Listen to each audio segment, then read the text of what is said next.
everybody. Hello. How are you? Happy Thursday evening once again. Thursday. We're surviving this week, which is pretty slay. We're crushing Pretty it. slay. We absolutely. It's slay. It is, as we say here in the podcast, punk rock. Incredibly punk rock. It's so punk rock, so metal. Look at us surviving this week. Proud of every single one of us. I feel so big and strong. So big. So strong. How has your week been? What'd you get up to? Oh my God. Hey, Ashley, I don't know if you're familiar with a little game called Baldur's Gate 3. You want to talk about what's been one can say I'm ruining my familiar with life? it. What's been ruining my life every day has been Baldur's Gate 3. Playing a lot of it. I don't even know how many hours I have in, but I keep finding myself I'm not looking, but I keep finding myself just spending my late nights making the worst decisions with my character and trying to fall in love with Will. But yeah, that's about it. Oh my God, you're romancing Will. I love this for you. Spicy. But yeah, other than that, just work, Baldur's Gate, and trying to find some time to myself to just exist for a second. Mm-hmm. Yeah. What about you? How does your weekend been? Or not weekend? What are you been shocking? Up to this week? I know this is a surprise. I know this may come as a shock. I have been no-lifing Baldur's Gate also. Whoa. What's Baldur's Gate? I've been making probably poorer choices because I'm romancing Asterion. So nope, no, you're not allowed to be mad. Ash. He killed me. Because I kept letting him suck blood and I didn't stop him. Because I thought he would. I thought he would stop. No, I love that happened to me for the first time. And I'm like, let him keep going. What, do you want to die? And it's so funny that you do. Mm-hmm. God, that's hilarious. Oh my gosh. Well, I'm so sorry that happened. He didn't kill me because, You're different. I did stop him. And he's like, no, you're right. You're so true. But aside from that, I have been kind of like the same. I've been almost using Baldur's Gate as like my time to myself. Like I like cuddle up with like my Steam Deck and I hang out and I just kind of tune out everything and just like have my time. But it's been really good. I've been super obsessed with it. It's really fun. And it's really cool that like you think you comb every inch of everything and then in like another playthrough you find more things. It's wild. So that's been what I've been up to. Basically since our last episode. That's all I've been doing. Yeah, I've been playing like for work. We have a campaign and then I have my own solo. What's been really nice is that whatever we're doing in my work campaign is completely different than what I'm doing in my solo. And that's the beauty of Baldur's Gate, that your one decision can change literally everything. Yeah. So, like you make a decision and you're like, surely that won't come back to haunt me, right? And then it haunts you. And then like you'll miss certain things. When I'm playing with my coworkers, I'll miss certain things. And then when I go back, I'm like, hey, maybe I should talk to this rat. And then it turns into a whole thing. Yeah, and then it's like, oh, hidden side quest that takes me 4 hours? Okay, sweet. Well, I have 4 hours to spare. So oh my God. What a coincidence. I have the time. Was there anything that you're looking forward to this week or weekend? This weekend, kind of, I think just chilling out. I'm doing like demo work on my house, so I'm probably going to smash drywall. That's what I'm really excited about this weekend. It's gonna be really fun. You're gonna get out so much anger with smashing drywall. Look, last weekend, I did my first day of demo, which is like the major day, and the therapeutic benefits of kicking a piece of drywall off of a stud wall should be studied because it feels so freeing. It should be studied. It should be studied. Yeah. Have you ever been to like a smash room or something? Like, no. You come into like a room that's already destroyed and they give you like glass to break, goggles, all that stuff. I've done it once. It's super cool. You just get out frustrations by like breaking things that you're not supposed to break, I guess. So it's kind of fun. I get it. I would love to. Have you held a sledgehammer before? Yes. I haven't used it. I've held one. I haven't really hit anything with it. Maybe one day. Yeah, I'm hoping for the drywall situation. You could. Maybe. You could sledgehammer it out. We just kind of have like little hammers, and that's kind of it, but it's We'll fine. tape them together, glue them together. Oh, yeah. And you have one weird short sledgehammer. It's perfect. Oh my gosh. One day we'll get there. One day. But, you know, aside from that, what are you looking forward to this weekend? Actually, directly after the show, I will be boarding a flight back to Maryland to go visit my parents and hang out with my parents for a bit. So it's gonna be a lot of fun. My mom's a lunch lady. She does two jobs, but she's a hairdresser and a lunch lady. So she's like, "Hey, school started back up this Monday, so you're not gonna see me in the morning. I have to go to lunch." And I'm like, "Okay, have fun, Mom. I will be sleeping." Yeah. Okay. Cool. You will be already home by the time I wake up. But like, that's so fine. Yeah. Don't even worry about it. But I get to go see them and then visit some friends from the college days and catch up with them and see how our lives have drastically changed within the year of us seeing each other last. So that's what I'm looking forward to. I'm excited. I love traveling and I love airplanes. So. Oh my God, you love airplanes? I love that for you because you are in them for a long time. I have this superpower where I can just sleep on any form of transportation. And it is the most magical thing in the world. So I'm constantly just knocked out on planes. They make me sleepy.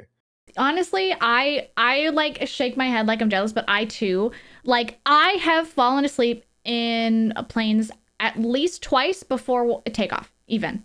I put my music in, we haven't even taken off, and I am woken up by actually like going into the air, and I'm like, oh, I'm suddenly up here. Yeah, I wait until they're up in the air. I see Aster Tales being like, help me love airplanes. But when we take up into the air, that's when I fall asleep. And then I usually wake up when they land, like the wheels do everything. And I'm used to do the whole I'm so jealous. I could not. I feel like it's usually early flights for me because Toronto hates me. And every time I fly out of Toronto, it's like, you have to be here at 6 a.m., 5:30 a.m. And I'm like, great. That's really nice. So yeah, usually when I just get on the plane, it's like my whole body like releases from the stress of going through security and getting to the airport on time. And then I just pass out. So that's like pretty chill, doing that stuff. But you know, that's so nice. Then you don't have to even like pay for like Wi-Fi on the plane because you're sleeping through it. Like I always, I pay for in-flight Wi-Fi. I will download like Netflix shows that I can watch and just watch a whole series. I'll binge watch a whole series. I did that with Demon Slayer on the airplane, and I was like, "This is good! Oh my God, I understand why everyone loves this anime now." That's cool. Hell yeah, I love that. I just pre-download a bunch of YouTube videos and then I just no life that. That's so smart though. That's so smart. Yeah, it's like. But yeah, that's my weekend basically.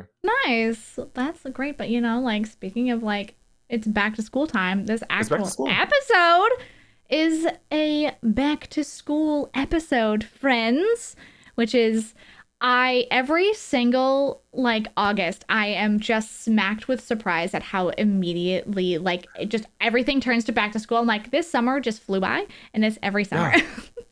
Yeah, I'm not even like going to school, but I'll see cute backpacks in like Target or something and go, maybe I need this. Yeah. Maybe these index cards are for me. Oh my God, I saw the cutest backpacks the other day in Indigo, and I'm like, oh, those are cute. And then Max, who was with me, was like, oh, but look at that one. And it was a mini version of a really cute backpack. And I'm like, why would you show that to me? I didn't buy it, but it took every ounce of strength that I could ever possibly muster to not buy that backpack because it was so freaking cute. Oh my God. Yeah. What was your favorite thing, if you don't mind me asking? When you were going to school, what was your favorite thing to do for back to school shopping? Was it the clothes? Was it getting the school supplies? Was it like, I don't know, getting your classes or something? Stationery. I'm a big notebook girly. I have an entire drawer that's like this deep full of notebooks. We don't have to talk about it. Them? Are you using them? Some of them have stuff in it. Some of them. I am the flavor of neurodivergent, where I will pick a hyper fixation of mine, usually a video game, and I will take a notebook and dedicate that notebook to it. So I have a few of those.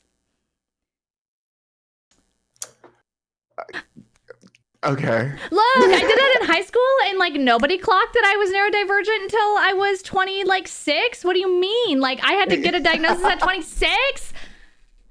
It's whatever. But yeah, that was my favorite. I love getting notebooks. I love getting stationery. I also like getting clothes. But like back when I was in school, I sucked at fashion. So I would just like, I liked it, but I never picked anything good. But notebooks and stationery and like pens, markers, all that stuff, I loved it. Well, what were you most excited for? I'm gonna say two things. Okay. Backpacks. I love backpacks. One of my favorite backpacks, actually, right here. I have a little Lego backpack. That's so cute. Shut up. I love it. All like earth tones. And I'm like, this is so great. I love it. It's one of my favorite backpacks to travel with. And I also love the back to school clothes because on the first week, you gotta stunt. You gotta stunt on everyone. Oh, yeah. I didn't realize I needed to, but I was like, no, I have to make sure my fashion is good, have great shoes, have my shirts picked out and everything for the week. So I don't have to stress about it. I just realized I'm so mad that I didn't have this prepared because I know I could find it pretty fast, but I feel bad. I first day specifically, I would stunt. There was a picture of me when like sitting on like my mom's old front steps from like grade 10, I think, maybe 11. No, maybe it was grade 9. My early high school years. And I like have my hair straightened and I'm like sitting, I was like posing, and then between like pictures I went to like flop my hair out. So there's like a picture of me like this with my hair blowing in the breeze that my mom took, and I look like ridiculous. First day of school photo. I loved it so much. God, I wish I had it to like show real quick because oh my God. I just read a comment in chat that I didn't even know was a thing. I literally just, or Aggressive Bread said, I literally just went out and got more mechanical pencils, but the lead is colored. Wait, what? There's mechanical colored pencils, Brad? What? They have so many cool things. Oh my God. See, this is why I'm not allowed in a Staples. I've actually been banned from every Staples that I actually am not allowed in there. They clock me and they kick me out because I take all their stuff. They're like, excuse me, we keep running out of stock because of you. Yeah, you cannot be here. That sounds cool though. I wanna check that out because that sounds amazing. But yeah, I would say clothes, backpacks. I don't know. I get to see all my friends over. If we didn't see each other over the summer, we would see each other then first day and like. Oh my God, my favorite thing was making sure that you had the same lunch period as your friends in high school so you all could sit together. Yeah. Oh, we had a different. We had the same lunch time. We just had spares sometimes in grade 12. Oh. It was. Oh. Yeah. Did you have like an A and B day? Yeah. Okay. So this is actually something that I'm really proud of. So we used to have A, B, C, and D days. Where the schedule would change because for some reason they had it so like one class we would have twice a day, and then halfway through my grade complained. They're like, there was one day I think where it was just normal, where it's A class, B class, C class, D class, because we had 4 classes a semester. And we complained so hard that it was confusing to get used to and remember what the heck day it was. And so then the following year, they changed it to every day was just like A class, B class, C class, D class. And I'm like, why was that not always the way it is? Because it's goofy. But whoa, I didn't even know that you could do a C and D. We had just 8 periods. That's it. Oh yeah, so we had 5 a day, which made it weird. Like our scheduling was so weird. Like it was. I'm gonna tell you verbally what like a schedule would look like. So okay. It's A B A C D, B A B D C, A B C or A B D C D, and then there's just like some classes were like doubled, and that is how they would do it. And like sometimes they would like flip it around, so like it usually would start with A and then B and then the extra or something. But then one day it was B A B, and then it was really weird and it sucked, and we had to try to remember that, and it was 2 years of that before we were like, no, you have to stop. How would you remember that? What? I don't know. Oh my God. Yeah, no, I just had the same classes every day. Yeah, we ended up doing that and it was really nice. But yeah, we would only have 4 a semester. So we had 8 classes total, but like halfway through the year we would switch to the other ones. Yeah, even in like college, I would run into I would run into the situation in college where my class would end and then I would have to walk 20 minutes to the next class when class Mm. starts in 10 minutes. And I'm like, I'm so stressed. College was just me completely stressed out. And Well, that's so fair. I luckily in college, all my classes were literally in the same like C-shaped hallway. So like I was like in the art section of the school, which was very small. So, yeah.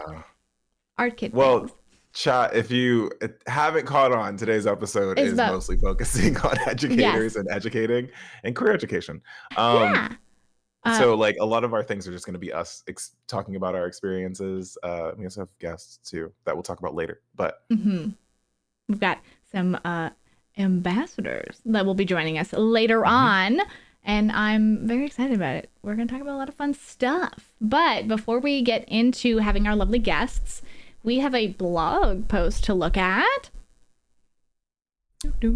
Yes. I can do the intro if you want to do the quotes. Surely you do, you buckaroo. Okay, perfect.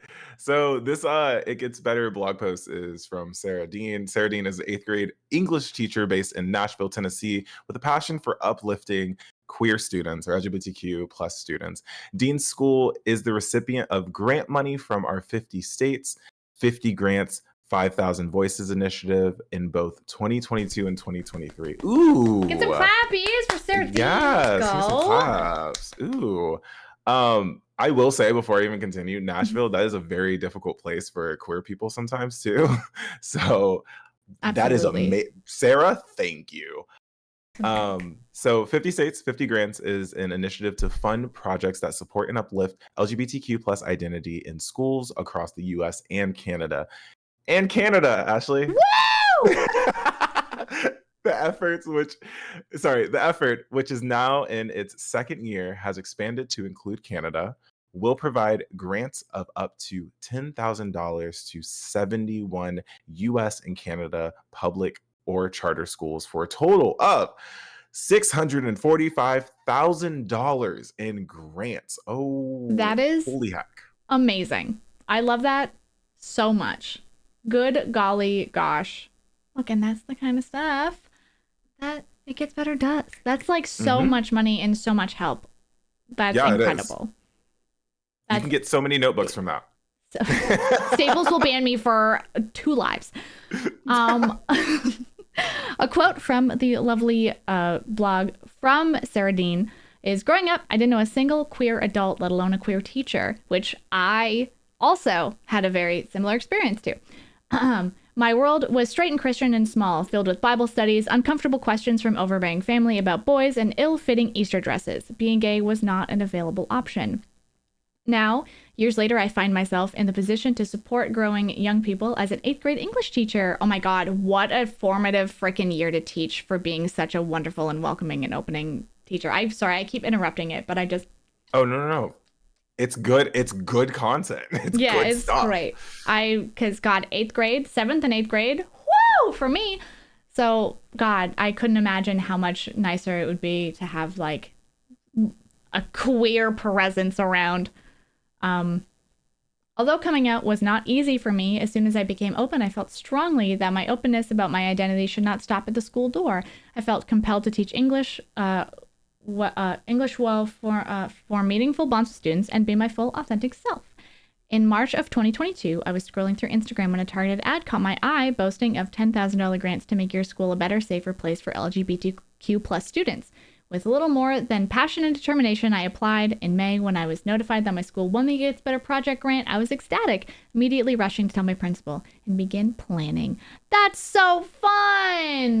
But yeah, the full blog link is in chat if you want to check it out. And also later, if you want the link again, it'll just be under !Sarah Dean.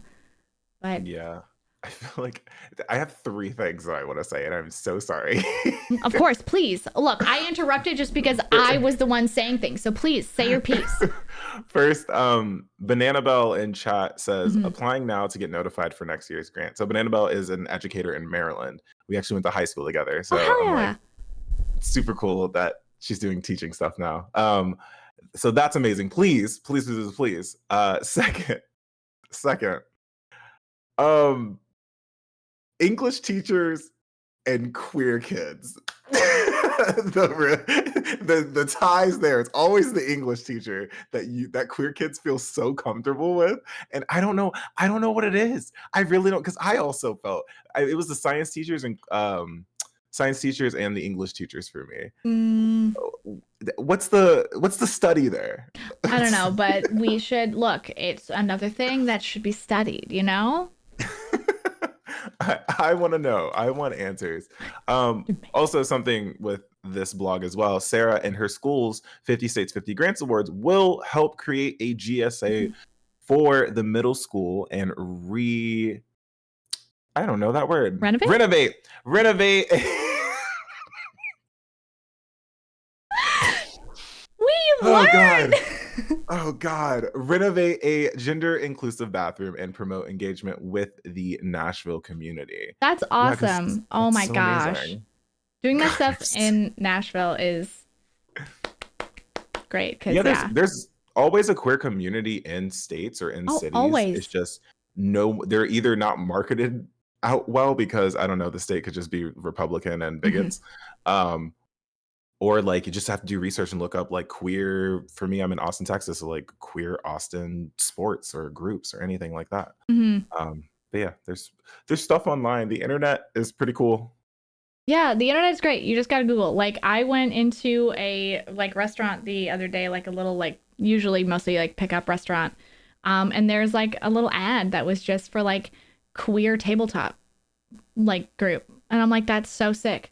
If I had any time at all whatsoever, I would look into it. But I just love the fact that it exists.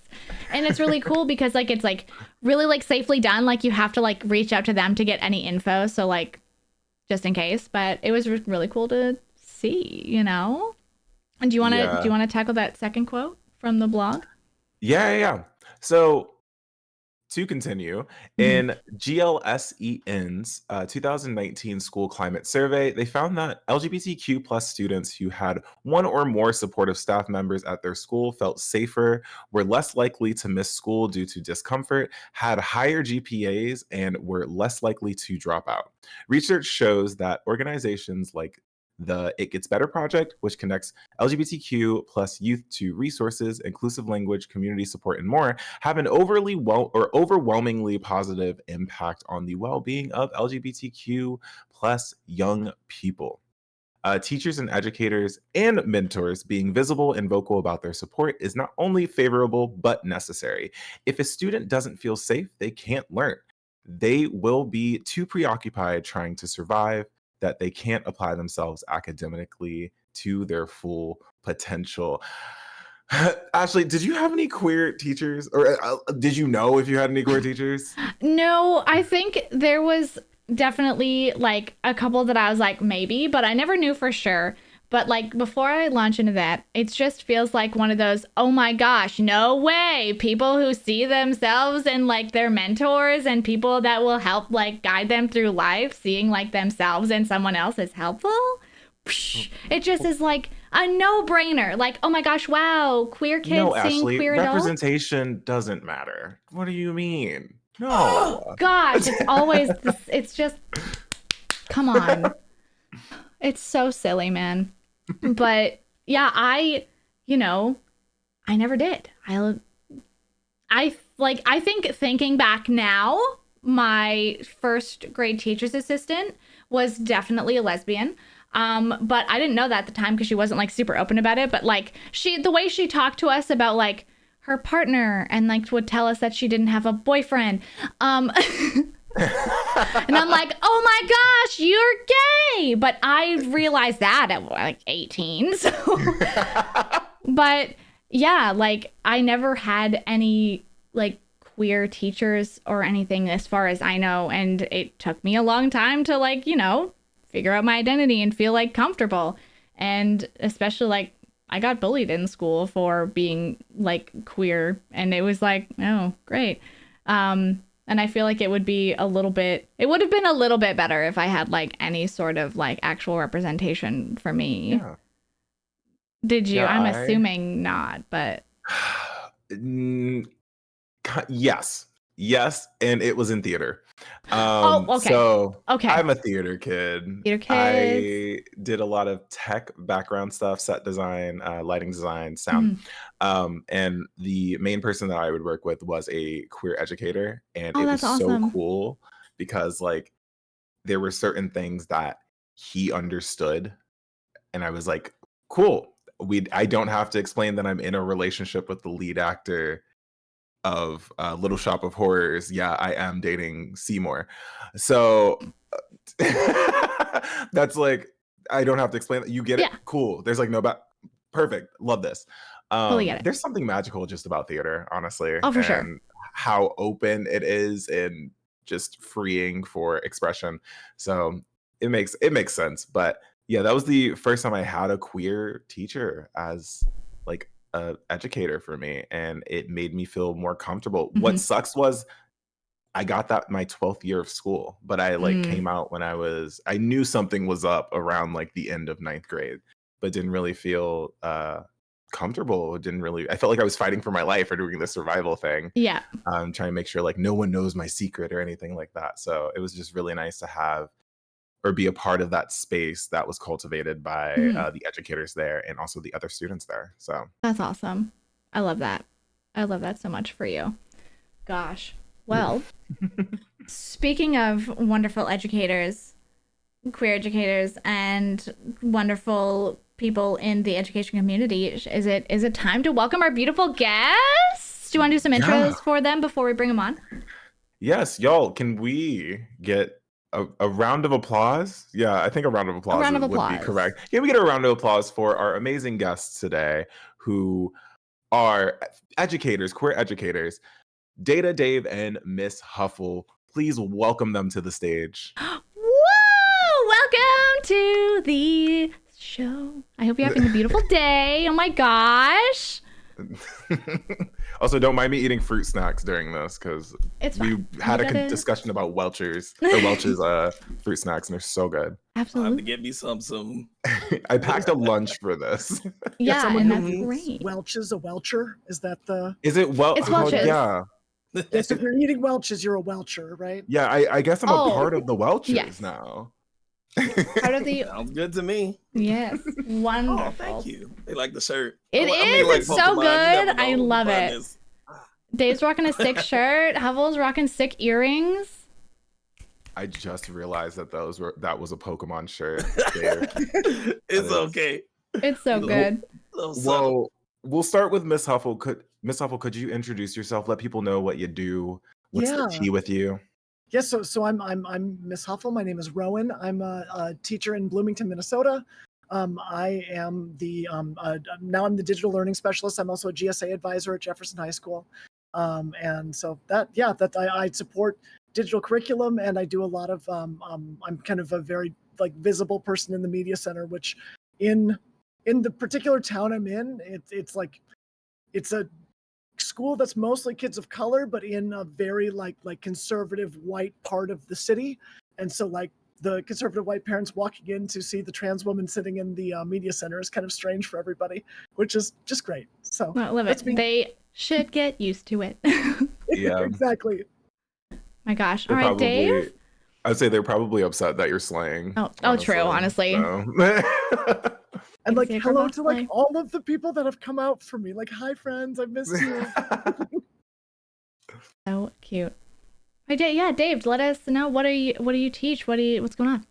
All right. Well, for me, I teach in Atlanta, Georgia. I teach at colleges. And I teach computer science to freshmen through seniors, depends on the topics. And during summertime, I occasionally teach middle schoolers and high schoolers social media management because, platforms, Twitch, TikTok, etc., just to learn about entrepreneurship and social media management for themselves, and of course, computer science. Fun. Oh my God, Love Dave! it. I always forget that you are also a professor. Yeah. But I've watched your streams for a long time now. Ashley, I don't know if you know this, but Dave is one of the reasons that I started Twitch streaming. I didn't know that. Yeah, that's awesome. My heart.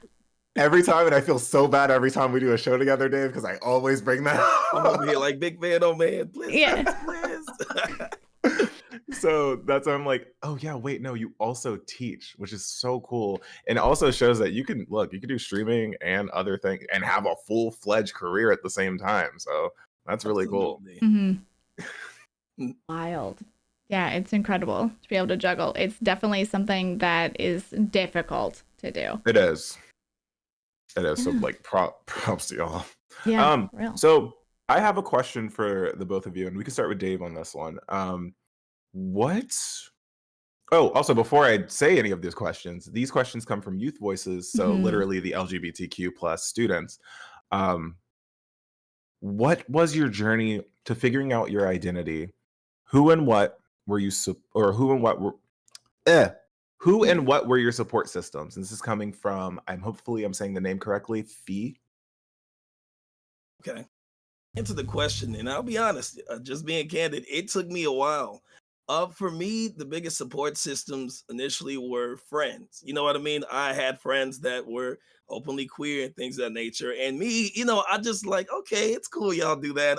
Not me, it's a secret. It sounds silly as I look back, but it was really just my comfortability, because I'm sure this has happened to a lot of people. You come from a traditional religious background, and we won't go to the intricacies of that, but people within that tend to say, hey, I can't do this.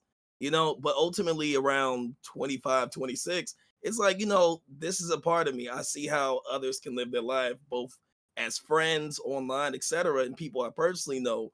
I want that for me too, and to live in that comfortability. And then, once you start going in that mindset, you just, okay, I am this, or I am curious, or I am this way. And then you just go more comfortable or grow more comfortable over time.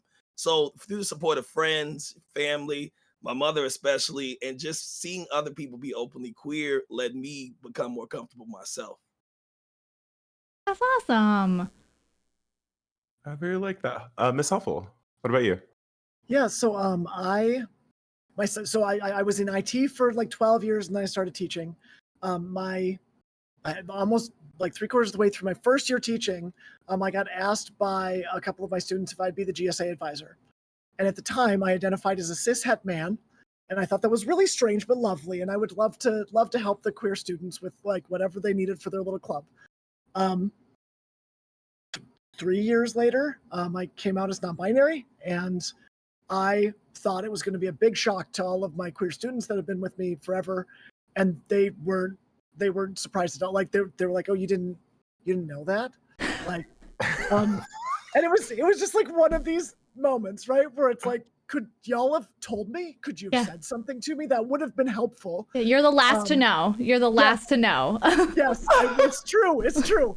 And so like it's been a long push, and like I've had as far as support systems, I do not have the same like benefit of familial relationships as some other people do. My family is by and large not accepting at all. I don't have contact with my parents or that sort of thing. And when I first came out, it was February of 2020, and then lockdown happened in March. And so I was kind of in my house, and it wasn't going particularly well. And it was honestly, it was Twitch. It was Ally Mac's community that I found, and that was kind of the first place where I was like openly like being able to express myself as a queer person and feel like that was okay and accepted and all that. And I mean, my journey as a streamer was very much like you could just like watch old clips. It was very much like me coming into myself and like figuring out who I was. And I've kind of found my chosen family since then, and like my students have like students can't be my support system, right? Like that's just not the direction that this can go, but they have been incredibly important to me, and really like their bravery and their willingness to not embrace, like not interface with the world in any place other than exactly who they are. Like that gave me the courage to figure out who I was. So yeah.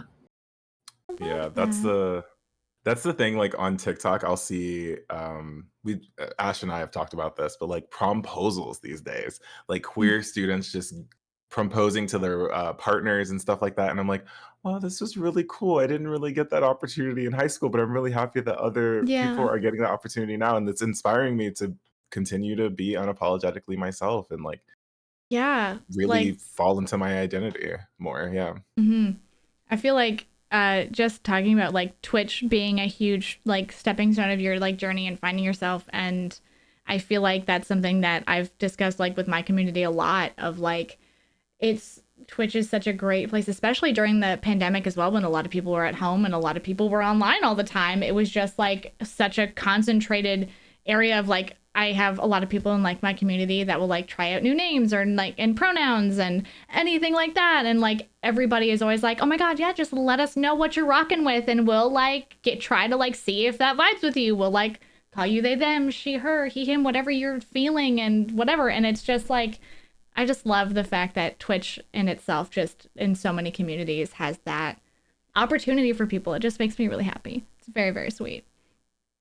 Yeah. So next question, coming from the same student, Fee. I hope I'm saying your name correctly. And if I'm not, please sue me. It's a-okay. So we'll start with you, Ms. Huffle. What kind of advocacy do you do, and how did you start? Yeah, so I'm a GSA advisor, which is a really important role. It's a student-led organization, but like in my opinion, I'm there for cover, and I'm there to kind of facilitate a space. I try to be the person that the queer kids can come to. Most like a lot of you have shared, right? Like a lot of kids don't know that they have any queer educators. I don't hide my identity, right? Like I've got a progress flag is like directly above my head in my office, right? So like people passing by, like they're going to see it. I lead professional development for teachers and that sort of thing, and like I own the fact that I'm trans. My students all know that, even the kids that are not GSA students, I tell them. And from the GSA standpoint, it really is like try to build a space where they can be empowered sort of situation.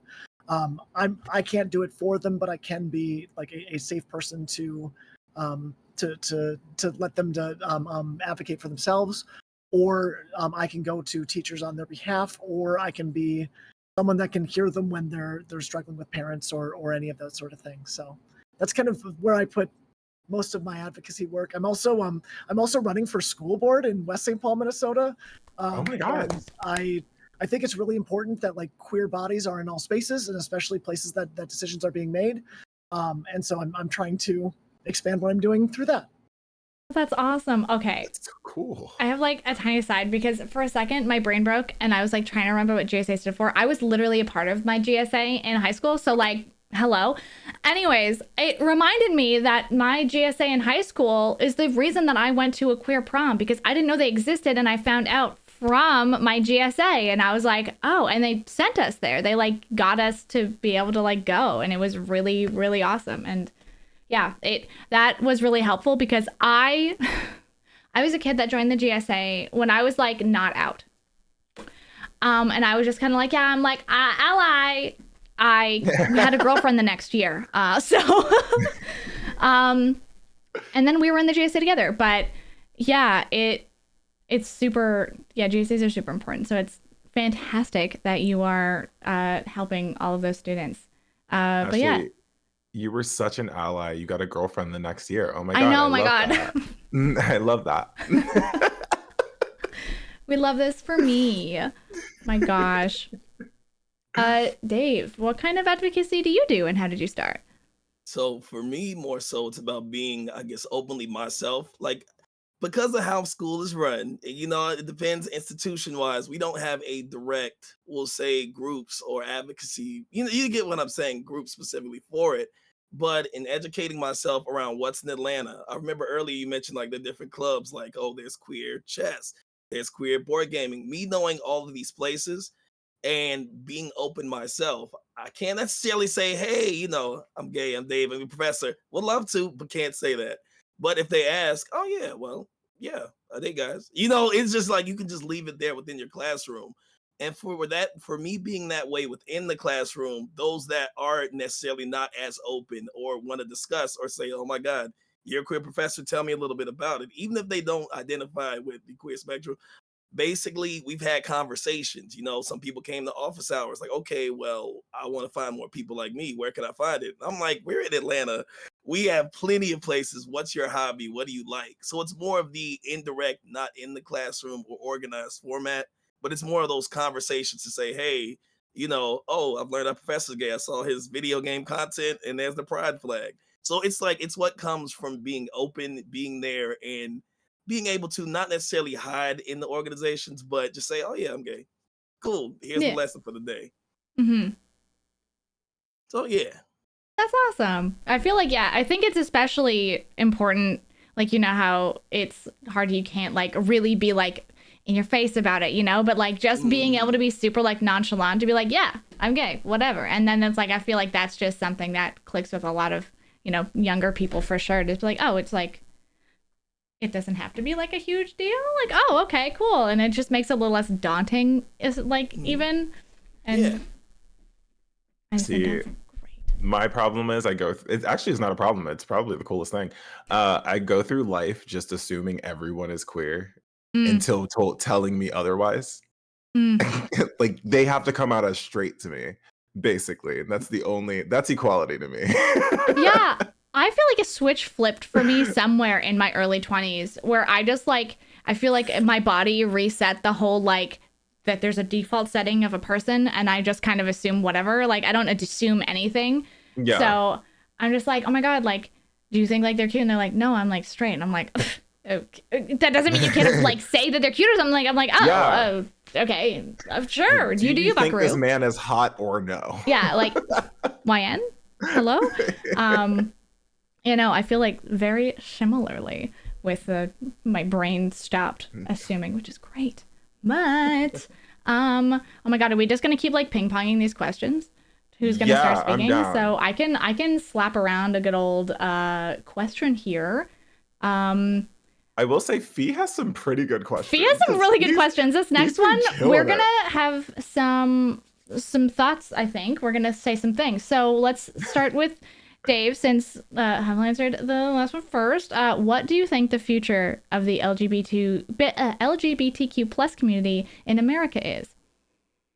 I think it's a pun on the channel on, but it'll get better over time. We could talk about legislation and all that other stuff, but honestly, as many more people get educated, more accepting, and more of us actually getting legislation, things will just improve. It's just one of those inevitable things in a good way. So everything will improve over time. It's just getting the right people in the right places. And of course, being more vocal and showing others. So we're on turn, but it gets better. It's like when someone says the name of the movie. Oh my God. Huffle, what about you? How do you feel about the future of the LGBTQ plus in America? I feel really bad because I'm like, I am optimistic, but I'm going to bring the other side of it a little bit. Go ahead. No, both sides are very valid. Like the recent legislation is legitimately going to cost lives, right? And that is something that I think we need to be sober about, alongside of like looking at the fact that things are a lot better than they used to be and can keep moving that way. When I was in high school, I literally didn't know trans people existed, right? I was raised in a very conservative household, right? We listened to like right-wing radio and like that sort of thing, right? I think I was 18 or 19 before I found out that there were trans people in the world, right? And like I think I met my first like gay person when I was 14 or 15, right? So like it is legitimately and obviously better than it used to be, right? Like just the fact that people know we exist is huge, right? Yeah. But alongside of that, like I think it's really dangerous to have rose-colored glasses about a lot of the things that are happening. And I think the biggest thing that I can say is that like queer youth have got to get engaged in the political process, right? And like be present, be there, be talking to people, be voting, right? Like I get when people get disillusioned about things, but like that tiny little incremental change is like the way that things improve. And I think that if we keep doing that. And like, I don't know, if you talk to Gen Z folks, like they are doing that, right? Like Yes. they are not afraid to like get in there and like burn the house down if they need to. Oh yeah, they're punk rock. And like They're punk rock. exactly. And like it's just a really good thing. And like that's what makes me hopeful. Yeah. Right? Like the people with the power are the wrong people right now, but like that can change. And like we're getting there a little bit at a time. Yeah, I totally agree. I have a lot of faith in Gen Z, to be completely honest, because I've seen how they've been handling environmental climate change and stuff like that. And I'm just like, yeah, I'm also seeing how they're tackling things like drag bills and just bills attacking just marginalized people in general. And I'm like, yes, I need everyone to stand up and fight, because we can do this together. Absolutely. That's just the severity of this world, is that there are people still trying to get rid of us, basically. And it's like, no, we're still here. We're here and queer and ready to fight. Absolutely. Also, when talking about Gen Z, it just makes me think of the My Chemical Romance song Teenagers, because they scare me a lot. However, I also respect them a lot, because God, like, just thinking about like when I was their age, just like the gumption they have, like the courage they have to just be so loud and in faces and like disrespect like your authority figures, because it's like they're disillusioned to the fact that like authority figures are not always right. Like it's really admirable and very, very, very cool. And obviously things right now are really rough and terrifying, of like, because there is like, you know, people in power that are old and crotchety and terrible, and they still have the power to do things. And I feel like it's one of those things where like they're scared because they know that it's eventually going to change. Because it's hard to ignore now, especially with the internet and it's like social media and stuff, and just seeing like these young voices that are like the future, you know? Yeah, you said disrespecting authority, and I'm like, yeah, as an elder punk kid, this is just really speaking to me, where it's like, yeah, disrespect authority. Like, please do. Yes. Nothing will change if you don't disrespect authority, at least a little bit. Yeah, look. Disrespect authority and know your rights. And if you don't know your rights, please message me. I'll tell you what they are. Yeah, so learn that. If you don't know them, learn them. Yeah, learn them. If you don't, I got you. Okay. So I'm gonna start with Ms. Huffle this time. So It's this like is also coming from Fee. How do you feel about the recent legislative attack on LGBTQ plus individuals? I feel like we touched on that a little bit, but yeah. I can expand on that a little bit, I guess. Yeah.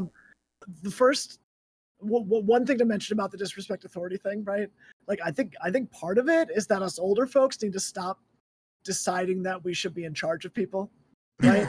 Like my students don't disrespect me, right? Like they don't disrespect me any more commonly than they disrespect each other, because like we all screw up sometimes, right? But like, and it's because like I'm not setting out to control them or tell them what, like, you know, how it's supposed to be, right? Like, I don't know. It's just kind of one of those situations where I think like if we change our take on that a little bit, all of a sudden we can, you know, like empower some people and move together. But as far as the legislation, like I think there's so many different feelings about this. Like we've created a bunch of queer refugees across the nation, and a whole bunch of people that can't afford to leave where they're at, that are just kind of stuck with whatever they're getting. And I think that I think something that happens for a lot of us is like it gets really easy to be like, okay, move out of there, right? But like people are born all over this nation all the time, right? And like every day that there's a new trans kid that's born into a place that's not going to let them get the care that they need, like it's terrifying and it's scary, and like it's a problem that we all have to keep our eye on and be loud about.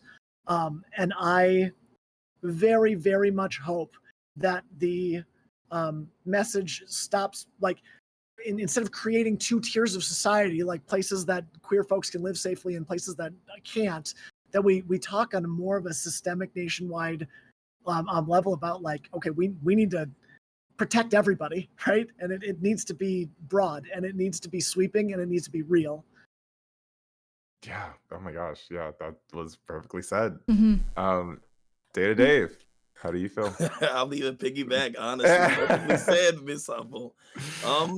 Really, on top of all that, it's just us being vocal.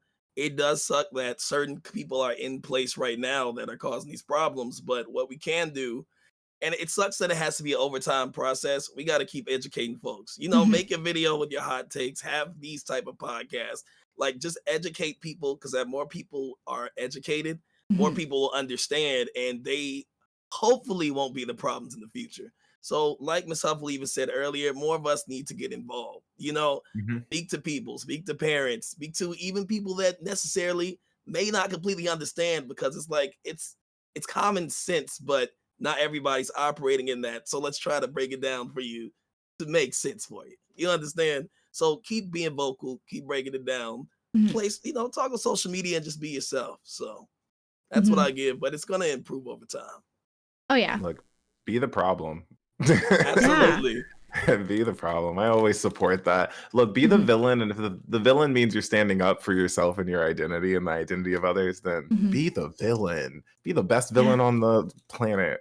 Go for it. I have like a tiny, like, aside, like, to the point, Miss Huffle, that you said of like some people literally can't leave. Like some of like there's like, I am in Canada, so I'm not American, but I see on like TikTok a lot, and I also know on the news of like where legislation changes are really happening. It's like there's people that will like refer to like certain states like the bad ones, right? Like you don't want to be here, like Texas and Florida and stuff. But then like when they see people like going who have their like values and like are queer individuals or whatever, who are like moving to one of those places, they're like, oh my God, why would you ever do that? Like that's a terrible place for like queer people to be. And it's like, well, if those people are moving there, that's another queer voice and a queer vote to change that place. Because like if there are no queer people at all in those states, they're not going to change, right? Like there's not going to be people there that care to do the change. And it's just like, I feel like I've seen a lot of people get kind of hounded for going to like live as a queer person in one of those states, like after they've like left. And it's just like be excited that like change could happen, like it's just one of those things where it's like, if you are in one of those states, like put in like the vote, be heard, all that stuff. And it's like, and if you like, don't be like scared of other people hounding you, if you like want to move back or whatever, just like do the thing. Be that change, and that is, very important. It's just, that is like pretty fresh for me because it just happened to a friend of mine, and I'm still very mad about it. I say that's me moving to Austin, Texas, to be completely honest. I'm very thankful for the Austin, Texas like queer community, because they are out there, and there's a lot of cool things for like queer folks to go to, like sports clubs, just gaming clubs, tabletop is also a thing. But I remember when I moved here last year, that's when we were doing, that's when voting was happening too. Okay. So I just recently moved. And I was like, I will vote. I will. I show up to the like poll elections or the election booths, and they're like, hey, we need your Texas ID. That's the only way that you'll be able to like vote. And I'm like, actually, that is incorrect.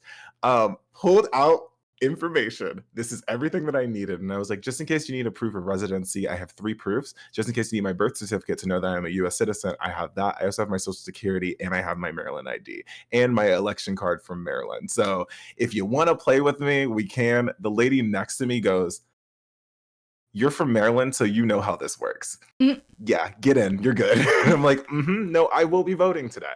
You are not going to suppress me from voting. See, and that's like the scariest part is that they just like, it's just so easy for voter suppression to just happen, for them to just lie right to your face. And then you're like, if you don't know like your rights, then you're like afraid to speak up, because that kind of stuff is scary. But I remember when you went to vote, because I remember you went to vote like a week after you moved, and I'm like, yep. I'm like, nope, I'm making sure I have all my paperwork and have everything that I need so I can vote. Because if I'm living in the space, I want to make sure the space is like good for me and other people who are like me. So I'm like, let me do something and make sure my vote counts out there. So yeah, had to make sure. Absolutely. Absolutely. All right. On a little bit of a lighter note, we'll start with Dave again. How did you come to accept yourself? And this is also from Fee. Fee is fantastic with all these questions. Was it me? Yeah. Sorry. Oh, okay. How'd you come to accept yourself? Well, I touched on it a bit earlier, but just kind of in my journey as we're getting older, it was like, hey, I see other people living openly queer, accepting themselves. Can I do that too? Mm-hmm. So it just ultimately came the choice to say, hey, I want to see what this is like for me. Despite religious thoughts or whatever it may be, I'm like, hey, let me do what ultimately makes me happy. And I think this will make me happy. And in doing that, I've just become, we'll say, more queer more every year, but I'm loving it, much more content. And, it just came to that point where I had to really think about it and say, I think this makes sense for me. And it did. Lovely. All right, Ms. Huffle, how about you? I know you kind of touched on it a bit, but it always just makes me smile hearing. So my journey started with sobriety. My 5-year sober date comes up in November. Congratulations! Let's go! And it's one of the like I said, like I was raised in a place where I didn't know people like me existed, and like it became clear once I actually started like spending some deep time with myself, right? That like, hey, a lot of the reason that I feel this like affinity with these queer kids is that like, hey, maybe there's something about myself. And yeah, I mean, it's been just wonderful to be able to kind of step that direction more and more, to the point that like, it's not all the time, and it's not, like, and there are moments that it's not super easy, but I by and large am very, very happy with who I am, and very proud of the journey that got me here. So yeah. I'm also going to turn it to Ashley, actually. Ashley, how did you come to accept yourself? Oh my gosh. I came to accept myself. Oh gosh. I feel like it was almost out of spite. I feel like I had like maybe like I'm very cusp millennial Gen Z. So I feel like my Gen Z punk rock came out a little bit when I was like coming out in high school. And it was one of those things where like before I was even out, I would walk down the hall and there was a group of boys in my grade who would literally call me every slur for a lesbian under the sun. And I would just be walking with my best friend, and who at the time, like, I wasn't even like fully open with myself that I was queer.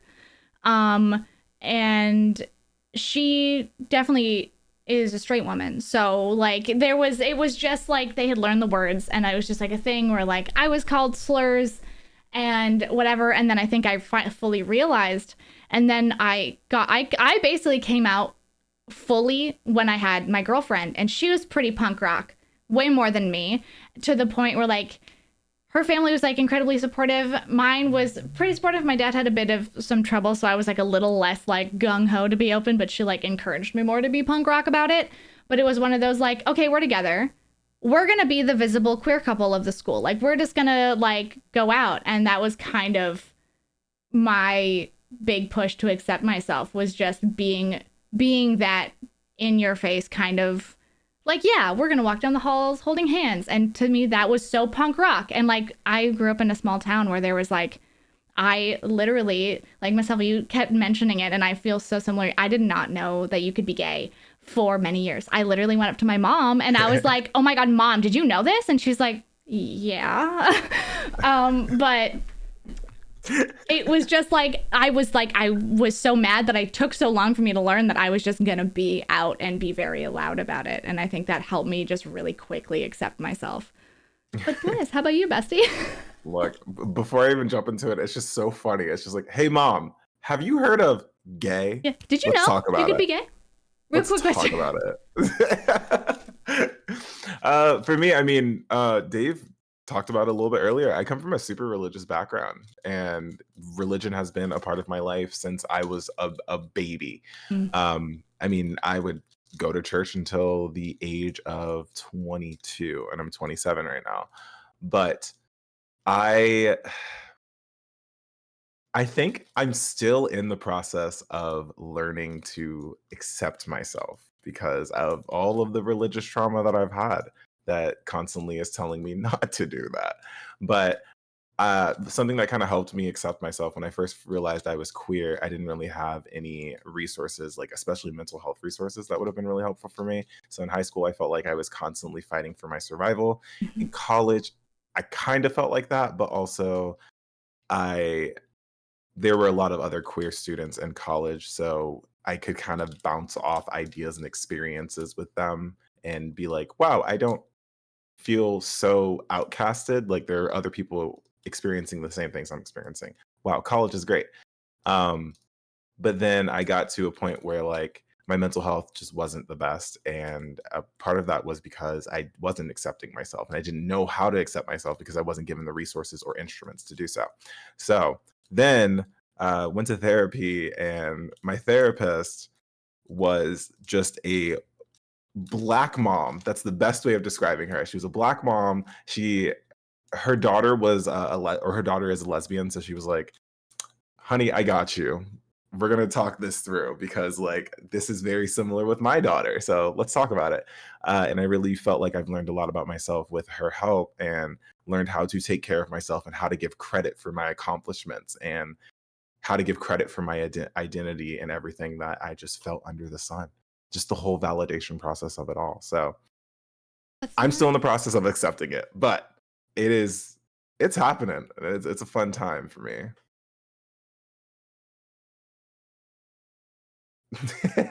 um, Oh, puppies. we we kind of talked about this earlier, so I don't know. You know what? We're just gonna full send it. Just more explanation on this question. But we're gonna go talking about legislation again, and we'll start with Miss Huffle this time. I don't know if that's the correct rotation. Awesome. Yeah, I think it's Um, like a ping pong. Like we like do yeah, do. we just keep doing this. So, how has recent legislation affected the way that you talk about your identity in the classroom?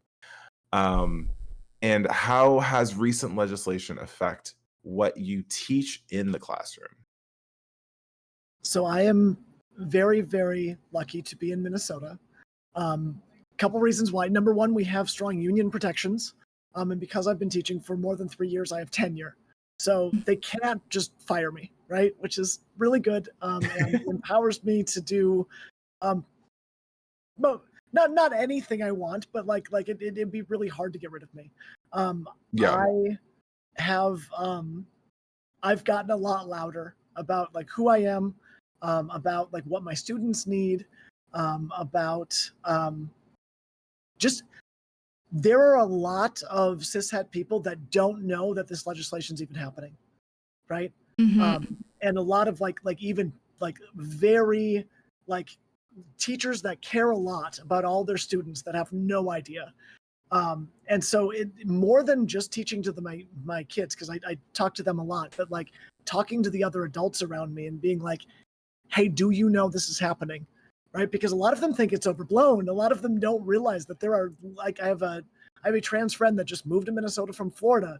What got her to like really contemplate that move, she was unable to fill a prescription, right? Because of all the things that are like it's like this is not theoretical like bills are out there. This is like people being blocked from being able to access the things they need to be themselves.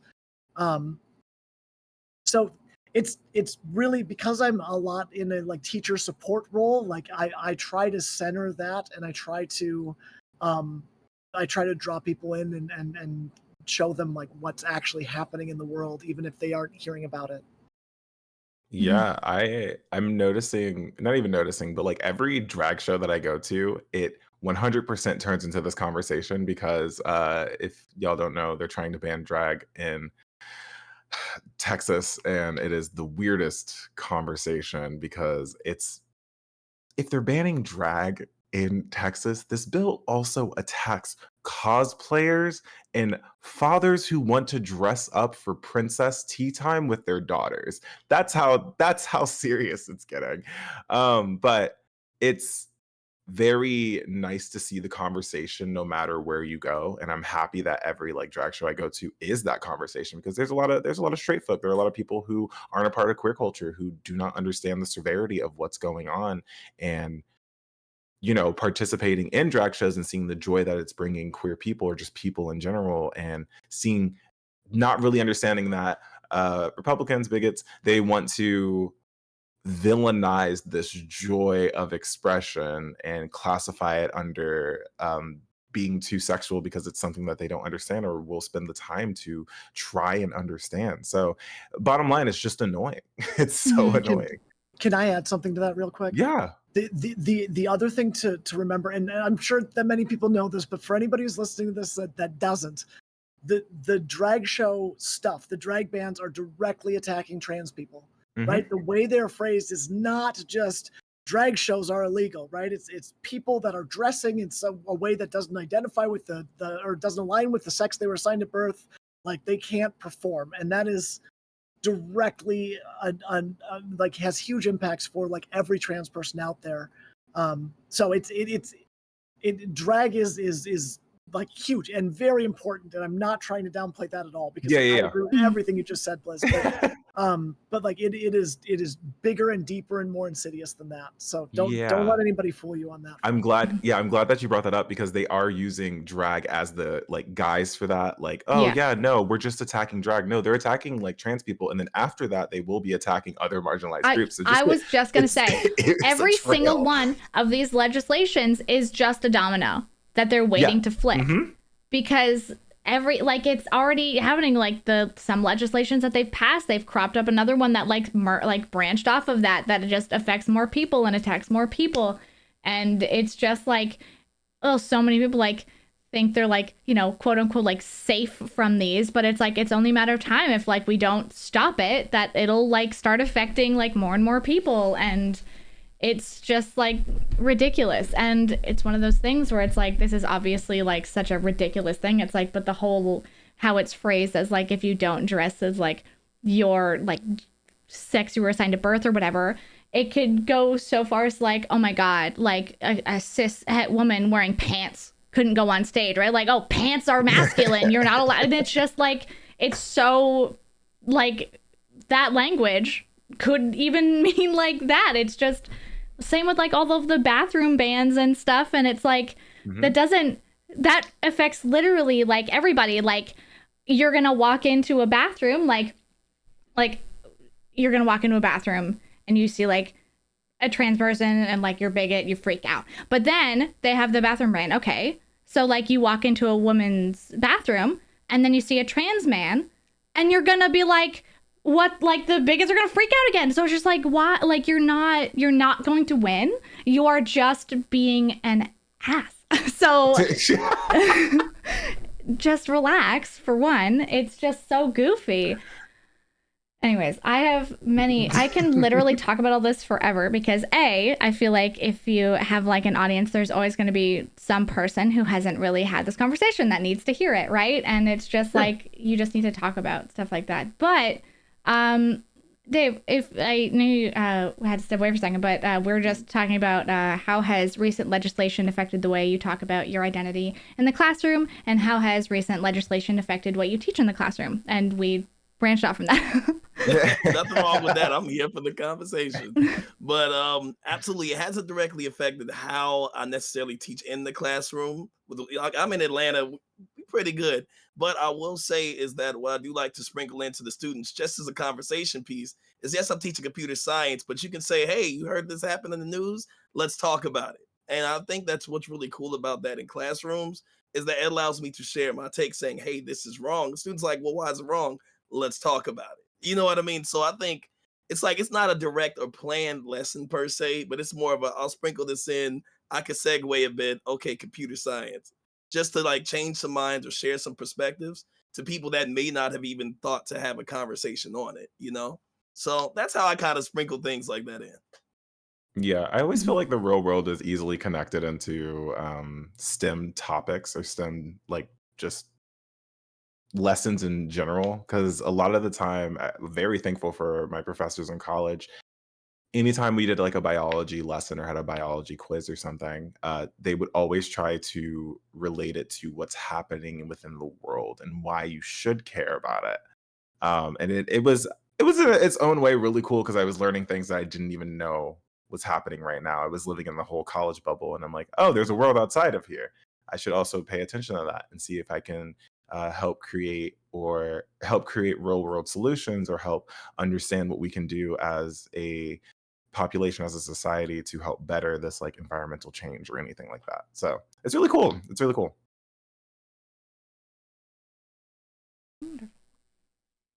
Right. I can Ashley, you got this one. Yeah, I was like, mind. I see like highlighting that. I'm like, you got a game plan? Okay. Yeah, sorry. So I think this one, oh my gosh. This question, actually, the last question came from Jeremy, and this next question comes from Ellie. And yeah, Dave, we'll start with you. Ping pong. What is the best way to approach a teacher when you're unsure if they are accepting of LGBTQ plus students? Ooh, that's a question. Yeah. Okay. Top of the head to think about this. Honestly, you have, because you always got to be careful with this. I just want to say, because you never know what if this is an old professor that's biased. You just never know who you're dealing with. But I'll say, base it on your friendship relationship with your professor. Like for me, obviously, I mean, people can look me up and he's queer.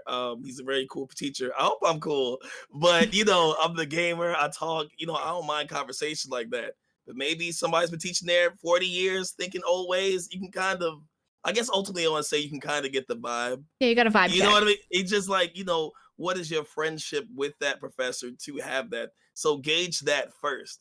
And even segueing it, it's just like how, not to hop all the way around, but people that want to come out, if you're not in a great environment or you don't really know how they'll gauge it, it's like, gauge correctly for your own safety first to make sure that you're well. I know what happened there. So I guess the best way is to just vibe check, I guess, would be a better phrase for it. Ms. Huffle?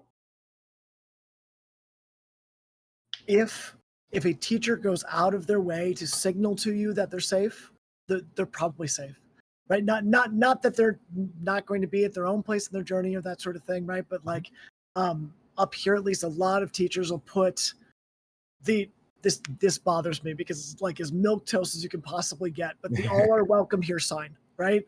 Mm-hmm. Like something like that, like they're at least trying, right? The other thing, like talk to the other queer folks that right? Like if you stand in the hallway and you look around, right, in any high school in the US, you can tell who your queer folks are, and not all of them, but you're going to be able to tell some, right? And they will feel affinity with you, and you can be like, hey, can I talk to you for a minute, right? Mm-hmm. And that's a really good resource, and I know that can feel really scary, but like I'll do that in public myself, right? Like when it's like, this is kind of a weird thing, like find a queer person and just like chat with them. They'll take care of you. Mm-hmm. Yeah, there's like a camaraderie for sure. It's like, we don't have to know each other. I just need to know that you're queer, I'm queer, and if you need help, I'm here. Hello. Absolutely. Yeah.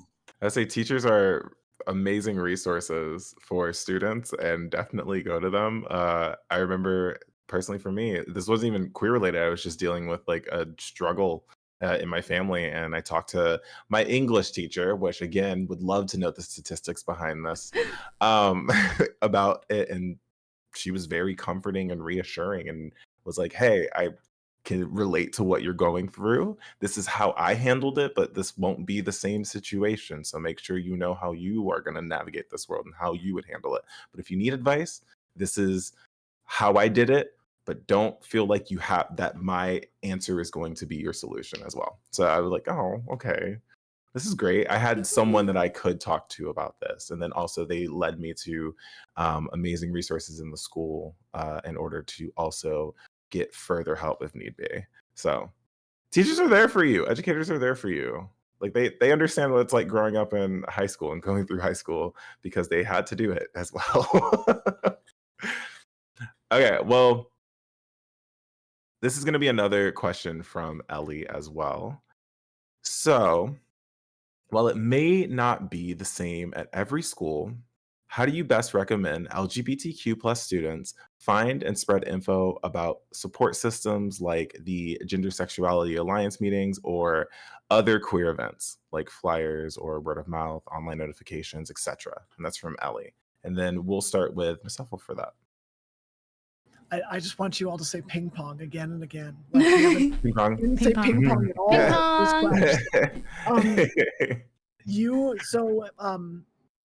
I don't know every high school system, obviously, but like Mhm. in Minnesota, we always have an activity director, even if they have other duties as well, and they keep lists of clubs. So for GSAs, need to be like an actual registered club with the school.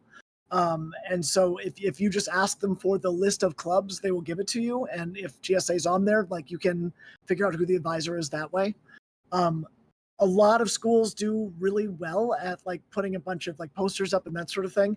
The school that I'm at, my first school, we did a great job with that. My current school, the administration is not as bold. And they're afraid of the conservative parents. So like there are posters up and things, but they're not nearly as visible, right? So that's one of those situations. Oh, I see a question about public and private schools. I do not know of any GSA clubs, and I'm part of the statewide like GSA network that are run at a private school, other than one of the completely non-denominational rich kid like private schools. They have one, but so if they're happening at private schools, at least around here, like they're not actually registered and official. So yes. Gosh. Nah, pulling in on that. That's a quick little segue. And I won't give too much about my school, but it is private. So that's why I was like organizations at the school. I'm like, not as many to my knowledge. But to give advice, I mean, with the way we are on social media, you can find something like for Atlanta, for example, on TikTok. You know what I mean? You can find a queer meetup, board games, D&D. So it's like you will have to do some legwork. But if you know any people like me, for example, where it's like, okay, where can I find it? I'm like, oh, here. What do you like? There's a group that meets here. Even if it's on Facebook, now hopefully we upgrade. But ultimately, it's like it's out there. You just may have to do some legwork. But ultimately, I like Ms. Huffle's point earlier when it was talking about, okay, as a professor, okay, like talk to other queer individuals, they'll know some things, or they may have a recommendation, or hey, let's go try this together and see if it's fun. So word of mouth, doing some legwork, and you'll be able to find it. Yeah, it gets better. And chat says searching hashtags in your area helps too, like hashtag queer Atlanta or hashtag drag Atlanta could also help Exactly. on Instagram or Yeah, I was gonna say, on Twitter. Instagram I feel like is very, very good at like meetups posting about the meetups with hashtags. So yeah, that's super, super good point, and very, very easy to look up that way, which is lovely. Yeah. Okay.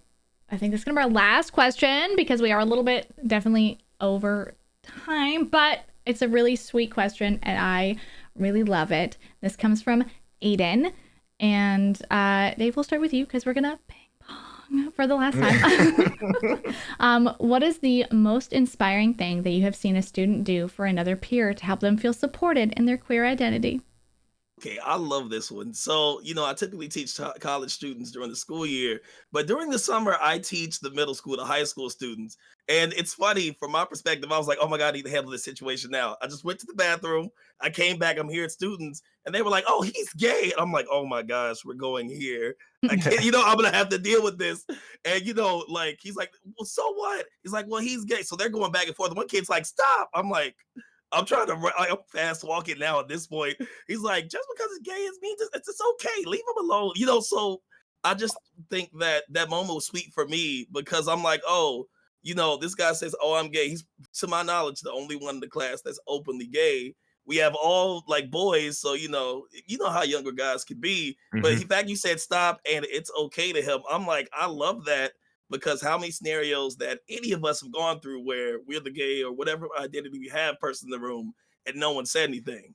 So of course I had to come in and explain that it's okay, deal with the situation. But it was nice to see, hey, there's someone much younger than me already advocating for you, whether they identify or not. So that for me, I was like, that's amazing, So I had my panic professor walk, but it turned into a great moment for me to see. Oh, I was like, oh, I need to go. But it was a great experience, a really cute one to see teaching those kids. Yeah. Ms. Huffle? Something just happened. I hit a button. I hope you can hear me. Yes. Let's see. So I've got two. I'm cheating. That's fine. The first is it was in a GSA meeting, and there was one of my girls in class who has not been able to start hormone replacement therapy because her parents are not accepting.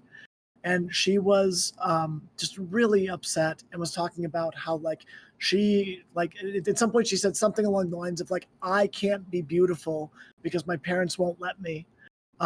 And one of the girls sitting next to her like grabbed her face like on both sides and like looked into her soul, and she said, honey, you are beautiful. And just like she just started sobbing, right? And it was just Yeah. and it was one of those things that like I'm tearing up too. Yeah, oh my God. Like So nice.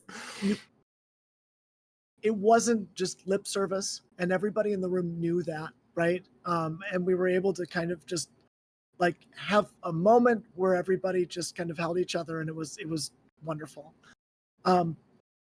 My other one is further cheating because this is a student for me. I switched from one high school to the other.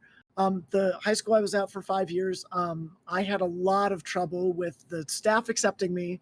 And I was starting at a new school where everyone, like I was coming in with she, her pronouns. So like no excuses anymore. And I didn't realize that I had any students that I knew at this new school.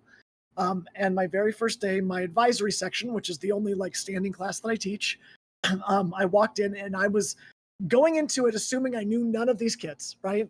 And one of my students that I had had previously had transferred schools, and I didn't realize that. And they came up to me and just like put, and they're relatively short. They put their arms just around me, and I didn't even recognize them because it was like out of context.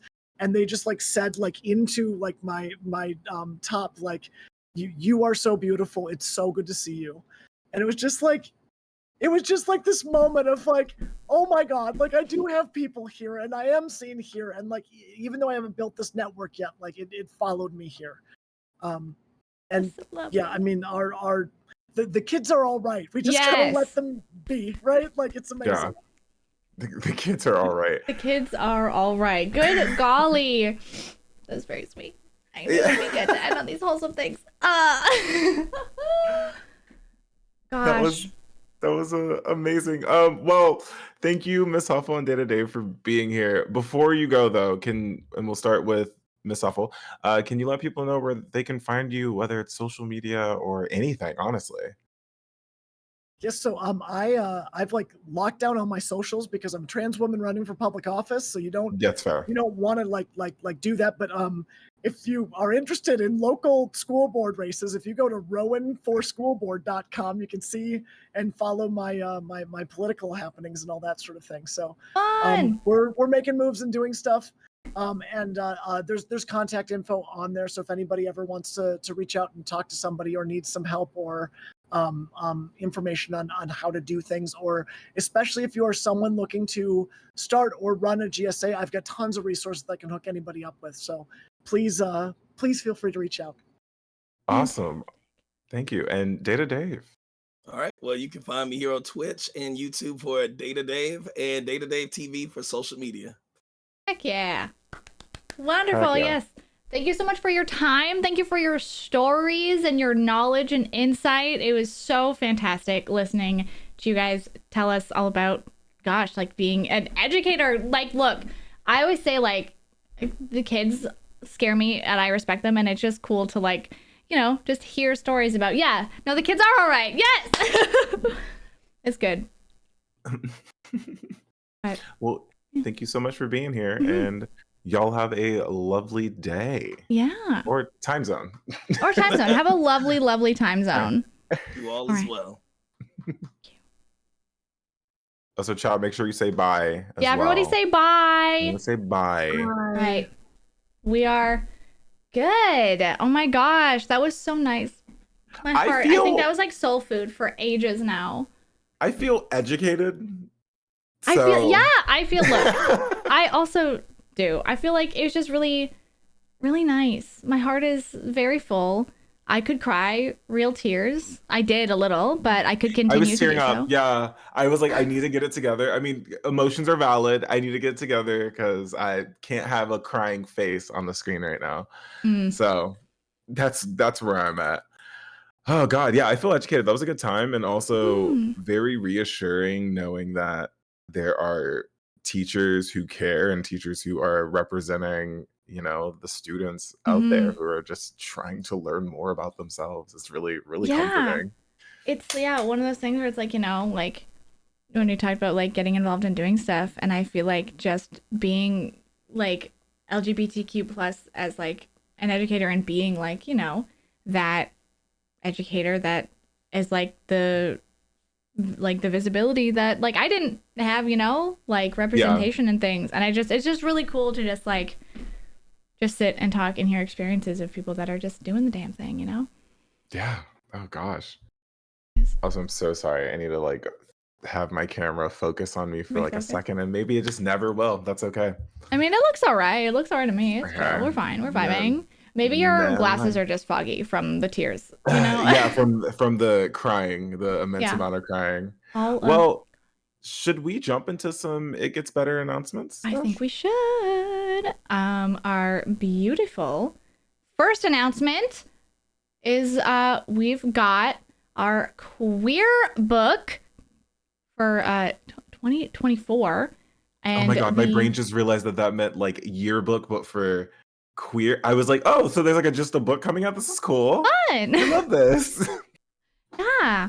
So, queer youth ages 13 to 24 can submit your visual art, photography, poetry, short essays, or stories, and more from now until September 15th, and they might end up in the Queer Book 2024, which is a powerful collection of queer youth voices capturing your thoughts, feelings, and hopes during the year, which is so freaking nice. It's basically just a little book of just wonder and niceness. I'm so excited. So creators of selected pieces. So if you submit and your piece is chosen, you'll be compensated for your work, and you'll receive a free copy of the published book, which is wonderful. Queer Book 2024 will also be sold in the shop at itgetsbetter.org, and free copies will be distributed to select schools / GSA clubs throughout the U.S., which is so wonderful. Look, I feel like seeing representation is great, and then like having like a cute little book that's just from like queer youth and like a GSA just to like read through. It's like one of those things where it's just like you really know that it's like you're not alone kind of thing. Like even if like you're in a GSA, you're surrounded by like maybe like a small group of peers, just having a book like that being like, no, look at all these thoughts and feelings from all of these people. It's super great. Yeah, that sounds really cute. And honestly, I wish I, during the time of me being in high school, had that. So yep, exactly. But yeah, if you want, there is the link in chat right now, but !queer book to bring up the command to submit your piece now and read all of the submission guidelines. Read them all to make sure you don't miss out with like word counts, dimensions, number of submissions, all that good stuff. That'll all be in there. So don't miss out on that if that's something you're interested in. And I want to see this as well. Could we potentially also get, whenever the book is done, also get sent a book? Because that'd be really I would awesome. love that. I'm not sure if we could, but I would love it. I would cry. Make it work. I would cry. Also, hey, we're gonna start talking about merch. Back to school merch. And before we talk about merch, hey, It Gets Better. Can Ashley and I also get the backpack that you posted a link of, because it's very cute and I am someone who likes backpacks. So Blizz is touching all the backpacks. I was like, oh, backpack. Sorry, they just said Ashley have a notebook. Don't even look at me, okay? I'm being perceived. Don't even. But we've got new items like a backpack, a fidget toy. Wait, hold on. I'm literally using a fidget toy right now. Okay, cool. Do you have? That's so funny. I do it when I stream all the time. But there's a backpack, fidget toy, bookmark, notebook, and pencil case to get you through class and remind yourself that it gets better. Plus, old faves like stickers, enamel pins, posters, and more for your lockers and notebooks. Shop now at itgetsbetter.org/shop or using the link in the bio now. And it's probably going to be in chat as well. And you can also donate to support the merch and support, sending things out. All of the merch directly supports It Gets Better. It directly supports initiatives like those grants that we were talking about earlier and all that good stuff, supporting queer youth everywhere. It Gets Better is freaking phenomenal. Quick question. Did you decorate your locker in school? Yes. I tried to. Definitely by the end of the semester, it would be kind of a mess because, you know, like with like the quick class turns, look, you heard my class schedule. I quite literally did not have the energy to keep my locker decent. I would literally be chucking textbooks and like just like changing things at light speed because like for a lot of the years since I was an art student and my art class my school was shaped like a big C, but not the top of the C's were not connected. You had to go like down and around. So I had my locker in the top left big C area. And so I would have to go all over the damn school. And I did not have time or energy to make stuff work. So I literally would just ruin it. I would get like cute little mirror, cute little like pencil holders and stuff. Those would be like squished at the bottom of my locker by the end of the year, you know? How about you? I feel like you probably might have had a nicer locker than me, maybe. I was the kid where I had no time between my classes, so everything's gonna fit in my backpack one way or another. So my locker was mostly empty, unless I, had time to go to my locker to switch it out for the next textbook or something. But everything was in my backpack. Like I probably have back problems now because of this, but.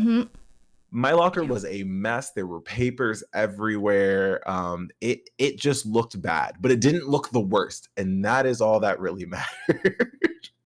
But I tried to have like mirrors. I tried to have like pictures of like me and my besties and stuff like that. But if we're being realistic, wasn't staying up, probably fell down, just wasn't worth it. But yeah, that was my locker experience.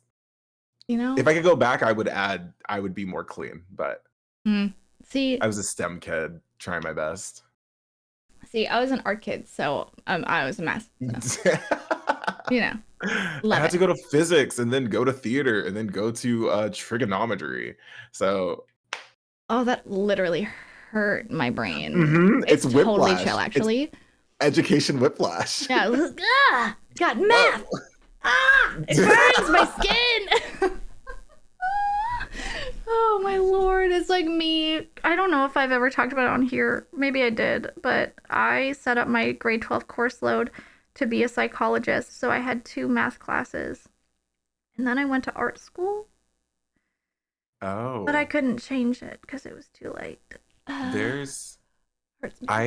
What I did was, Ash, I double booked math. So I had calculus and trigonometry, and then I also double booked science, so I had biomedical studies and AP biology, and then everything else was theater. That is hilarious. Oh, and statistics for fun. I don't know, I like stats. Look, I love biology. Punnett squares were one of my favorite things. I think they're the coolest so cool. ever. Literally, I still like Punnett square. When I see like parents, I'm like, I'm looking at your alleles. What are your dominant ones? Let me see them. I didn't see. Yeah, honestly, any chance for you to like draw a chart or draw something is like always a fun time. Yeah, it's like, you're like, yeah, I love this. Okay, it's so good. Oh my goodness. Look, I wish I didn't have room in my course load to do like a super bunch of like sciences. I had to take out like French for my grade 12 year. I got like a couple weeks in and then I had to switch to psychology because I wanted to do psychology stuff, and it hurt my soul because I still wanted to keep my spare and I wasn't going to. And then I'm like, if I don't have my spare to do coursework, I will perish. So it broke my heart. And it broke my French teacher's heart. I know he was so sad because I was one of the students that actually tried. See, I had to stop band, but I still found time to come in during the time that I had free time and played with the band. I would play at their concerts, even though I was not in the class. But I was a tuba player, and I'm basically the bassist of the like low basses. So yeah, that's or cool. low brass. So like you need a tuba. Yeah. Well, they're gonna do what? They're lost without you. Yeah. I'll carry the entire band. So to move on to our next thing. So it gets better asked on Facebook. It is Facebook. what advice would you give to LGBTQ plus kids going back to school soon? And so, Ash, pick one of the answers. And what was one of your favorites, I guess? Okay, so one struck out to me because it's short and sweet, and I feel like it calls back to a lot of stuff we talked about. But it was really like, I already see two that I really like. But like, one is like, chin up, be proud, your people will find you. Stand your ground and walk away from those who will try to tear you down. You are much stronger than you think, which is so true. And something that I definitely went through is like, I had a lot of people in high school because I was one half of the only queer relationship in the school that really, you know, tried to mess with me a lot. And it's just like, you can just like, if it's hard, but like, just like walk away, keep your chin up, and you're great. And that's from Todd Limbright. And I love that. Yeah, one of my favorite, it's kind of two because a lot of people kind of put this. Identify your safe people. This is what Lisa Burchett was saying. Identify your safe people. I had a safe person, safe space sign on my school bus. Any student could approach me at any time for any need, and I'd have their back. This was especially true for my LGBTQ plus writers. I like to think I set the tone of inclusion for all my kids to follow. Once I declared the bus a safe space with no room for intolerance, the kids all felt free to be themselves, and they were all beautiful, wonderful people, which holy heck and the heck. Rainbow heart emojis after it. I know, it's so cute. It is so cute. But then Lisa. Aaron Munley also said, find your safe people, which I was like, okay, perfect. Both students and building adults. My experience says they're likely located in English and fine arts, but they're everywhere. You can trust the STEM gays. The STEM gays is where I hung out with. We all talked about math and science and also gay stuff. So there are queer individuals everywhere in every I don't say discipline, every major, every course. So sorry, I just had a realization about the English thing. So I was like, I don't know if I was ever like super duper like English class kid or like whatever. I was like really an art kid. And then I remembered that I wrote an entire novel by hand in 7th grade. And I do write a lot. And I wrote a lot of fanfic as well. I was definitely an English lit kid. And I was very queer. It's fine. You know, sometimes we learn things about ourselves on the Perfectly Queer podcast. Yes, all the time. I found out I can't read today. Just kidding. And that's okay. I didn't know the word. What was it? Renovate. Yeah. Didn't know how to spell it, apparently. It's okay. Also, I'm also going to cheat and pick two a little bit. Just before we move on to our closings, is just that this is a big thing, especially because, like, as someone who got bullied a lot, especially in 12th grade, once you leave school, you'll move away or grow up and life will be better. Like, school is really rough because you're forced to be with a lot of kids all the time. And, you know, kids can be super punk rock and kids can also be incredibly cruel. So, you know, like, once you grow up, move away, things will change, you'll get better. I got bullied relentlessly in high school, and it got better now that I'm no longer in school. Like, it'll be all right. You said the name. It gets better. It gets better. Yes, we did it. Yes. Oh, I'm loving these responses. I'm just like reading all of them right now. I know. I literally had to close the tab. I'm like, I'm just gonna keep reading them, and yeah, we're already like, you know, coming up on time. So yeah. Yeah. Not really, but like kind of. I mean, no, we can definitely like outro it. Ash. Yeah. So before we go, what are you planning to do? Well, we already kind of answered this. So instead, I'm going to change the question. Yeah, give me a Ash, random one. What is your perfect vacation? Oh my God.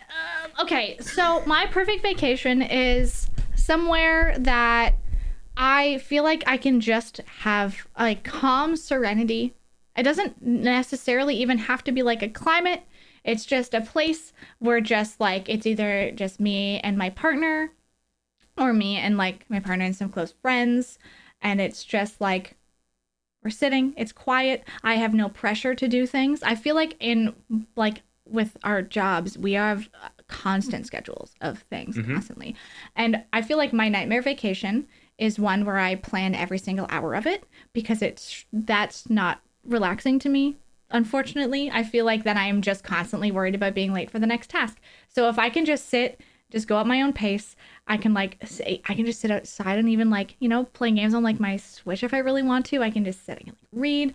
Just being out of my normal bubble and just allow myself to just exist. That is my dream vacation. And I feel like it is so sad because it is so literally easy to do. But I literally I just want quiet and I just want peace and please just let me be. That's kind of it. How about you? Gosh, that sounds amazing. My dream vacation, I literally have to sit here and think. I love traveling, so I would love to visit either Spain, Portugal, or Italy and just try a bunch of dessert places. Like that is ideal for me. And then just taking cute little photos for like Instagram or something, maybe going to the beach and seeing sunlight. Mm-hmm. And just experiencing like the country as a whole would be Mm-hmm. super awesome. And then also leaving time for myself to sleep and relax and Yeah. all that stuff. But yeah, that would be, Yeah. I guess that would be my like dream vacation. Oh, that sounds so nice. See, I love that. Like me just having peace and quiet or like experiencing another place, but at Yeah. my own pace. Max and I went to Toronto for my birthday and we didn't really leading up to it, we were like, oh my God, we have to like figure things out. And then got closer to like when we were going. And then we were like, who cares? We'll be there. We'll figure it out while we're there. And we ended up finding like my favorite restaurant that I've ever been to. And we literally got a reservation for like 9:30 at night. And we just went at the very end of the day. We walked across Toronto in like the dark. And it was just like the most perfect thing because we had like really good food and dessert. And then went back to our hotel and just chilled. And it was just so like flying by the seat of our pants. Like there's no pressure. It's okay. And it was like so nice. So like, yeah, discovering stuff like that. So cute.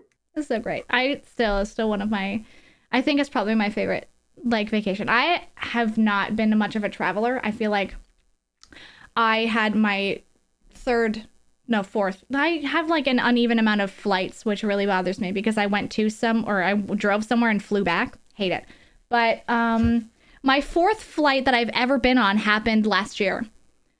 Oh yeah. So I guess no, at the end of the year before. So like I have never really traveled until recently. And then I went to LA 5 times last year pretty much. And that's basically my travel.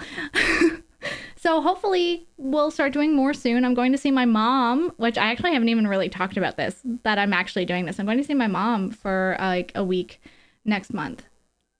Nice. Hell Yay. yeah. Very excited. She lives across the country a bit, so I have to fly again. Well, Ash, do you want to let people know what the next episode is and I guess the date of it too? Yeah, so we're taking a little bit of a turn away from our regular schedule. We're taking an extra week. So our next episode will not be on the 7th. It'll be on the 14th.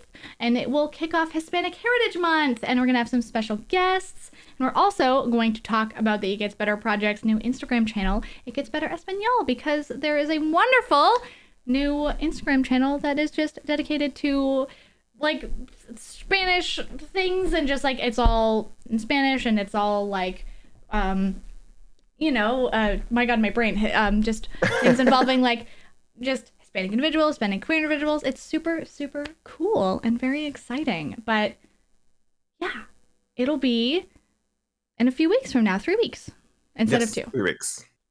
3 weeks. Heck yeah. Well, chat, thank you so much for hanging out with us today. Yes. We really appreciate it. Hopefully you had fun. Hopefully you felt educated.